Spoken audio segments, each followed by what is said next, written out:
আসসালামু আলাইকুম ওয়া রাহমাতুল্লাহ। অনেকেই বলেছেন আমি চিকন স্বাস্থ্য মোটা করতে চাই, গাল মুখ চাপা ভেঙে গেছে, এই চাপা ভাঙা দূর করতে চাই। খুবই দ্রুত চিকন স্বাস্থ্য মোটা করতে কি খাবো, কোনো রকমের ক্ষতি বা সাইড এফেক্ট ছাড়া আজকে আমি আপনার সাথে দুটি খাবার নিয়ে আমি আলোচনা করব। যে দুটি খাবার আপনারা সকালেই খাবেন আপনারা অল্প কিছুদিনের মধ্যে চিকন স্বাস্থ্য মোটা হবে, পাশাপাশি শরীরে কোনো রোগ বা ক্ষতি হবে না। সম্পূর্ণ ভিডিওতে জানতে পারবেন। চলুন আমাদের মূল আলোচনায় ফিরে যাওয়া যাক। প্রথমেই বলতে চাই, আমার প্রত্যেকটি ভিডিও ডিটেল থেকে তুলে ধরা হয়, অবশ্যই শিক্ষণ হিসেবে দেখবেন। চিকন স্বাস্থ্য মোটা বা মোটা স্বাস্থ্য চিকন করা আমরা অনেকেই এটার প্রয়োজন রয়েছে, কিন্তু আমরা অনেকেই না বুঝে শুনে অনেক সময় ডায়েটটা অনেক কঠিনভাবে করে থাকি, আবার অনেক সময় বিভিন্ন ঔষধেরও সাহায্য নিয়ে থাকি। আমরা এই ভুলটা করব না। অবশ্যই চিকন স্বাস্থ্য মোটা করি বা মোটা স্বাস্থ্য চিকন করি আমরা কন্ট্রোলকে নর্মালভাবে করব বা নিয়ন্ত্রণভাবে করব। অতিরিক্ত কন্ট্রোল ছাড়া করলে আমাদের স্বাস্থ্যে নানাবিধ ক্ষতি আসতে পারে।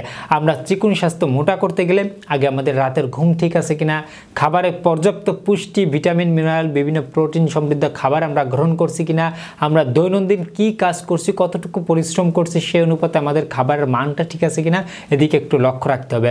অনেকে ধূমপান থেকে শুরু করে অনেক রকমের নেশাজাতীয় দ্রব্য গ্রহণ করেন, এতে চেহারার লাবণ্যতা উজ্জ্বলতা নষ্ট হয়ে যায়, অল্প বয়সে বয়স্ক একটা ছাপ চলে আসে এবং ভিতরে দামি দামি অঙ্গগুলোই কিন্তু ক্ষতি হচ্ছে। এদিক থেকে বেরিয়ে আসতে হবে। আমরা অনেকে অতিরিক্ত মানসিক ডিপ্রেশন, হতাশা, বিষণ্ণতায় থাকি। অতিরিক্ত মানসিক ডিপ্রেশন, হতাশা বা বিষণ্ণতা আমাদের স্বাস্থ্যকে দিন দিন নষ্ট করে দেয়। চিকন স্বাস্থ্যকে মোটা করতে গেলে অবশ্যই আমাদের খাবারের দিকে লক্ষ্য করতে হবে। এখন আসুন আমরা দুইটি খাবার নিয়ে আলোচনা করব। প্রথম নাম্বার 1 হচ্ছে আমি আপনাদের কিশমিশ খেতে বলবো। কিশমিশ এ তো আগেও শুনেছি, হ্যাঁ আগেও শুনেছেন কিন্তু মানেননি। আজকে আমি আপনাদের বলবো অবশ্যই আপনারা 1 থেকে 3 মাস প্রতিদিন রাতে কিশমিশকে ধুবেন, অর্ধমুষ্টি পরিমাণে কিশমিশ ধুয়ে 1 গ্লাস পানিতে ভিজিয়ে রাখবেন। সকালবেলা কিশমিশগুলো দেখবেন যে অনেক সুন্দর দেখা যাচ্ছে।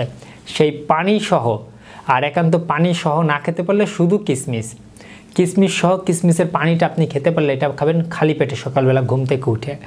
আপনাদের আয়রনের ঘাটতি হবে পূরণ। অনেক চিকন ব্যক্তিদের বা অনেকে চিকন দেখা যাচ্ছে শরীরে আয়রন বা হিমোগ্লোবিনের মাত্রা কম রয়েছে। রক্তে হিমোগ্লোবিনের মাত্রা কম থাকার কারণে চেহারার লাবণ্যতা উজ্জ্বলতা নষ্ট হয়ে যাচ্ছে। এইটার ঘাটতি পূরণ করতে, শরীরে বিভিন্ন পুষ্টি ভিটামিনের ঘাটতি পূরণ করতে, শরীরকে সুস্থ রাখতে, সাধারণ দুর্বলতা থেকে শুরু করে বিভিন্ন দুর্বলতা দূর করতে এই কিশমিশ দুর্দান্তভাবে কাজ করে। আমরা অল্প দিন 1 থেকে 3 মাস যদি নিয়মিত কিশমিশ খেতে পারি, ইনশাআল্লাহ বড় একটা বেনিফিট আপনার স্বাস্থ্যে চলে আসবে।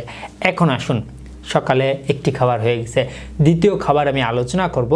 যদিও এটা পুরুষের তুলনায় মেয়েদের জন্য সহজ হবে, কিন্তু পুরুষেরও চাইলে তো আপনারা ম্যানেজ করে খেতে পারবেন। আমি আপনাদের কয়েক রকমের সবজি সহ খিচুড়ি রান্না করতে হবে। কয়েক রকমের খিচুড়ি রান্না করতে হবে। এই খিচুড়ি খাবেন। আপনি খিচুড়ির মধ্যে বিভিন্ন রকমের সবজিকে বিদ্যমান রাখবেন, শরীরের বিভিন্ন ঘাটতি পূরণ করতে, শরীরের ক্যালোরি বৃদ্ধি করতে, শক্তি বৃদ্ধি করতে, আমাদের শরীরের মাসেল বৃদ্ধি করতে, চেহারার লাবণ্যতা উজ্জ্বলতা বৃদ্ধি করতে কয়েক রকমের সবজি দিয়ে ডাল দিয়ে যখন খিচুড়ি রান্না করবেন, সেই খিচুড়ি আমাদের স্বাস্থ্যের জন্য অনেক বড় ভূমিকা পালন করবে। খেয়াল করে দেখবেন ডাক্তারগণ বাচ্চাদের খিচুড়ি খাওয়াইতে বলে। খিচুড়ি আমাদের পুষ্টি সমৃদ্ধ একটি খাবার, একটা সুষম খাবার, কিন্তু খিচুড়ির মধ্যে কয়েক রকমের সবজি ব্যবহার করতে হবে যাতে আমাদের বিভিন্ন ঘাটতিগুলো পূরণ হয়ে যায়। আরেকটা বিষয় না বললে নয়, আমরা মোটা হচ্ছি না, এর পিছনে নানাবিধ কারণের মধ্যে অনেকে রয়েছে বিভিন্ন বদ অভ্যাসে লিপ্ত থাকে। বিভিন্ন বদ অভ্যাস, এটা আপনি নিজেকেই প্রশ্ন করেন, যে কাজটা করা উচিত না আপনি সেই কাজটা করছেন, আপনার স্বাস্থ্যের সাথে সেই কাজটা করছেন। এই বদভ্যাসগুলো আপনার মধ্যে থাকলে আপনি কখনোই মোটা হতে পারবেন না। দিন দিন চেহারা দেখলে মনে হবে আপনি নেশাগ্রস্ত ব্যক্তি, আপনার দিন দিন চেহারা নষ্ট হয়ে যাবে।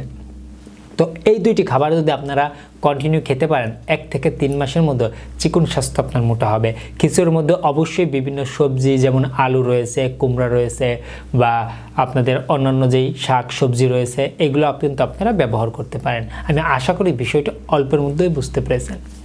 সবাই ভালো থাকবেন, সুস্থ থাকবেন, সকলের সুস্বাস্থ্য কামনায় আজকের মধ্যে এখানেই শেষ করছি। ধন্যবাদ সবাইকে।